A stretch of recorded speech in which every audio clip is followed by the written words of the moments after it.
종말의 바보는 약간의 의문을 갖고 보기 시작했던 드라마입니다. 제가 못 본 걸 수도 있겠지만 조용해도 너무 조용하게 공개된 것 같다는 거였죠. 최근에 삼체나 기생수도 거래와 비교하면 홍보가 없다시피 한 게 아닌가 싶었는데 1화를 보다가 그 이유를 짐작할 수 있었습니다. 뜻밖에도 작년에 큰 파문을 일으켰던 유한씨가 등장하더군요. 모르긴 몰라도 이것 때문에 홍보에 열을 올릴 수 없었을 거고 실제로 예고편에도 유한씨의 모습은 전혀 안 보입니다. 아, 배우 하나 때문에 이 드라마 전체가 묻힌 거구나 라는 안타까운 동정심을 갖고 종말의 바보를 마지막까지 본 저의 결론은 다음과 같습니다. 유아인이 아니라 다른 어떤 배우가 출연했어도 결과는 같았겠다. 다들 간단명료한 답을 원하실 테니 한 단어로 말씀드릴게요. 지루합니다. 잘 만들고 못 만들고를 떠나서 일단 지루합니다. 아니 그냥 지루하다니까요. 일본의 소설이 원작인 종말의 바보는 채 1년도 안 남은 시점에 소행성이 한반도 주변을 강타한다는 청천벽력이 전해지면서 시작합니다. 이 소재는 오래전에 딥 임팩트와 아마게돈에서 쓰인 것으로 잘 아시다시피 흔히 말하는 아포칼립스 장르와 잘 어울립니다. 왜 종말이나 그 유사한 상황을 맞이하면서 벌어지는 아비규환 같은 거 있잖아요. 혹시라도 여러분이 그런 혼란, 격변, 사투, 분노, 절규 등으로 가득한 아수라장에서 벌어지는 생존 경쟁 같은 치열한 광경을 기대하시면서 이 드라마를 보시면 10중 8구 아무리 길어도 3화 전에 TV를 끄시거나 온갖 욕을 하실 거라고 장담합니다. 왜냐하면 굉장히 유감스럽게도 종말의 바보는 거기에 중점을 둔 드라마가 절대 아니거든요. 다행히 아포칼립스 장르에서 빠짐없이 나오는 묘사가 아예 없는 건 아닙니다만 기본적으로 이 드라마는 소행성이 다가온다는 사실이 공개된 탓에 폭동이 발생하는 건 기본이요. 무려 미사일이 날아드는 내란까지 이미 한바탕 거하게 벌어진 후가 배경입니다.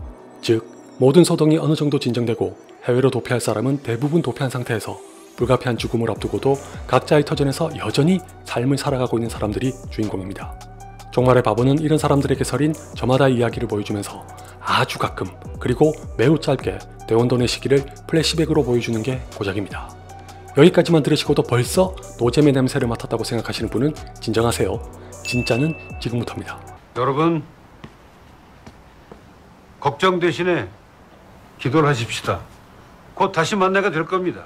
넷플릭스에서 공개한 줄거리에서 언급되는 전직 선생인 진세경은 주인공이 돼 여러 등장인물 중 하나입니다. 나머지로는 진세경의 친구들과 자신이 가르치던 학생들, 동네 사람들 등이 있어서 비중의 차이는 있을지라도 한 사람 한 사람의 사연을 차례대로 조명합니다. 그 중에는 아포칼립스에 어울리게 시한폭탄처럼 언제 터질지 모를 인물과 단체가 있는 덕분에 저처럼 약간의 긴장에 의지하면서 계속 시청하신다면 크게 실수하시는 겁니다.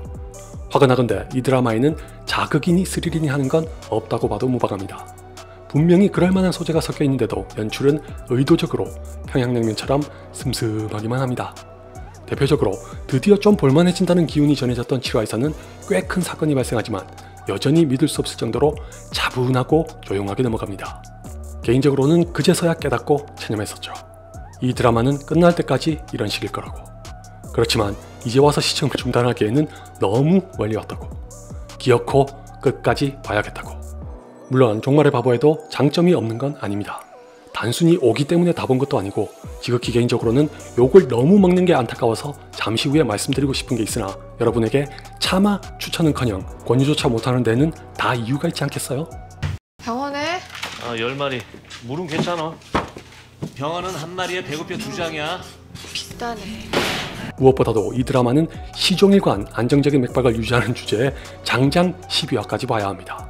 요즘은 넷플릭스의 드라마가 보통 6화에서 길어야 10화인 걸 고려하면 도중에 포기하지 않은 제 자신을 칭찬해 마땅할 지경입니다. 심지어 슬로우 스타터라고 말씀드렸던 3체와 달리 종말의 바보는 마지막까지 그냥 슬로우입니다. 믿지 않으실지라도 주제의 전달만큼은 좋아서 웬만하면 완성도에서 기생수 더 그레이보다 높은 점수를 주고 싶었지만 보면 볼수록 제 판단이 틀렸다는 데 무게가 실려서 포기합니다. 지금까지 종말의 바보가 왜 지루한 드라마인지 말씀드렸으면서도 제가 끝까지 다 볼 수 있었던 이유는 3가지입니다.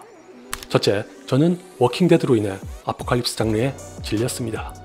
워킹데드를 욕하는 게 아니라 저도 정말 재밌게 본 드라마지만 시즌 7의 1화에서 벌어지는 사건을 보고 황망함을 넘어 심리적으로 타격이 너무 컸습니다.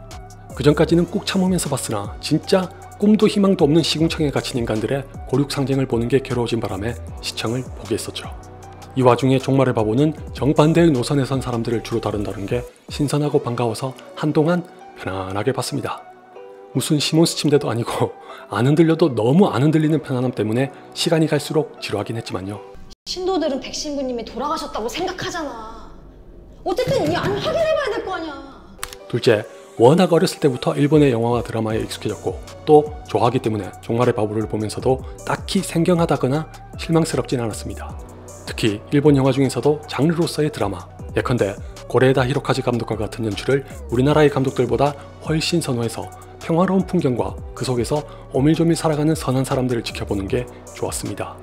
마지막 셋째, 도대체 어떻게 끝날지 궁금했는데 이 드라마의 결말은 결국 셋 중 하나입니다.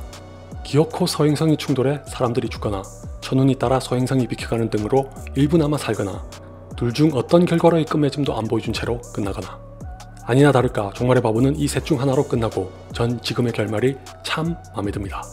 더 나아가 저는 제목이라도 종말의 바보 같은 제목 말고 다른 걸로 시선을 끌어당겼으면 어땠을까 하는 아쉬움을 가졌었던 게 얼마나 어리석은 발상이었는지도 깨달았습니다. 여러분도 이 드라마를 마지막까지 참고 보실 수만 있다면 원제인지 의역인지 모를 이 제목이 정말 훌륭하다고 생각하실 걸로 확신합니다. 아울러 종말의 바보 같은 바보가 더 많은 세상이 되길 바라실 수도 있고 그걸 바라는 작가의 바람에 설득돼서 그런지 진짜 세기말은 워킹데드와 종말의 바보가 양존하는 모습일 거라는 생각까지 하게 됩니다. 어느 한쪽일 거라고만 주장하는 건 지나치게 비관적이거나 낙관적인 시각이지 않을까요? 이런 세상에 중요한 거는 법과 상식이 아니야. 얼마나 유쾌하게 사는가다. 결론적으로 종말의 바보는 저 대사처럼 방금 말씀드린 작가의 바람이 담겼을지언정 그렇다고 해서 또 희망을 보여주는 드라마는 아닙니다.